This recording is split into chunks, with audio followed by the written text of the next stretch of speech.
Hello, I'm Patty Simpson with Simpson Math. Let's work some example problems where we use the Chebyshev's theorem to help us solve the problem. First, let's remember what Chebyshev's theorem tells us. Chebyshev's theorem tells us that at least 75% of our data falls within 2 standard deviations from the mean, regardless of the shape of the distribution. The distribution can be right skewed, the distribution can be left skewed, the distribution can be some weird distribution, and at least 75% of our data is going to fall within 2 standard deviations from the mean. And at least 88.9% of the data is going to fall within 3 standard deviations from the mean. So let's use that information to help us solve this problem. The following data shows the marks obtained by a student in 2 subjects.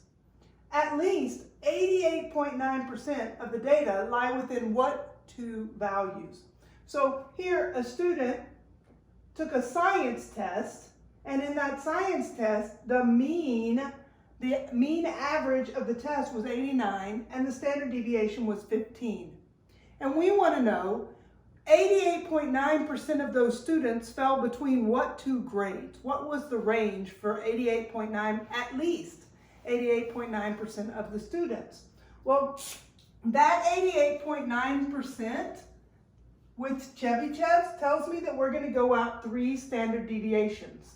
That at least 88.9% of our data falls within 3 standard deviations. So I always like to draw a number line to help me out. So I'm going to take that number line and I'm just going to add my standard deviations until I get out 3 standard deviations. So here's my number line. Right in the center of my number line is always my mean of my data. All of them shared their grades so that they all got the same grade. They all get an 89.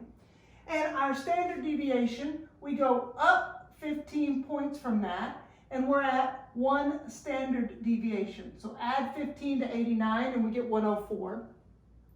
Add 15 again, and we're now at 119. That's 2 standard deviations. Let's do the same thing backwards. So if we go backwards 1 standard deviation, then we're sitting at 74. So between 74 and 104 is out 1 standard deviation from the mean. But if we go out another standard deviation, go back 1 more standard deviation, and we're sitting at 59. So 74 minus 15 gives us 59.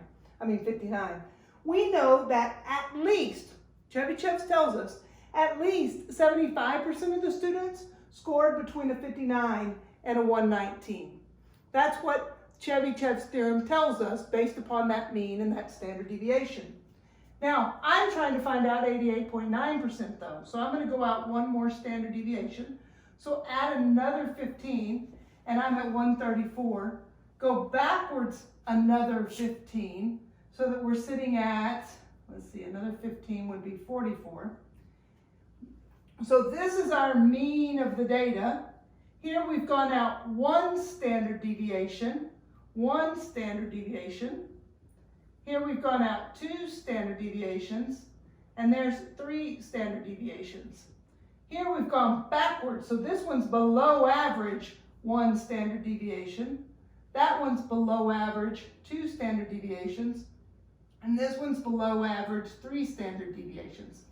So we know that 88% of our students, at least 88.9% of our students, scored between a 44 and a 134. So between 44 and 134 is what 88.9% of our students scored on that science test. Let's do the same thing for English. So for our English test, we're going to do the exact same thing. We're going out 3 standard deviations to get to that 88.9%. So again, I start with my mean here in the middle. But this time, instead of adding 15 each time, I'm going to add 10 each time because my standard deviation is 10. The average distance a data point is from the mean is 10. So I'm just going to add 10, add 10, add 10, subtract 10, subtract 10, subtract 10. So I know at least 88.9% of the students scored between a 42 and a 102. I know that at least 75% of the students scored between a 52 and a 92. So to answer this question, it's between a 42 and a 102 is where at least 88.9% of the students scored. So you can see that with the mean and the standard deviation, we can figure out where most of our data lies. Math Made Simple is Simpson Math. Thanks for watching.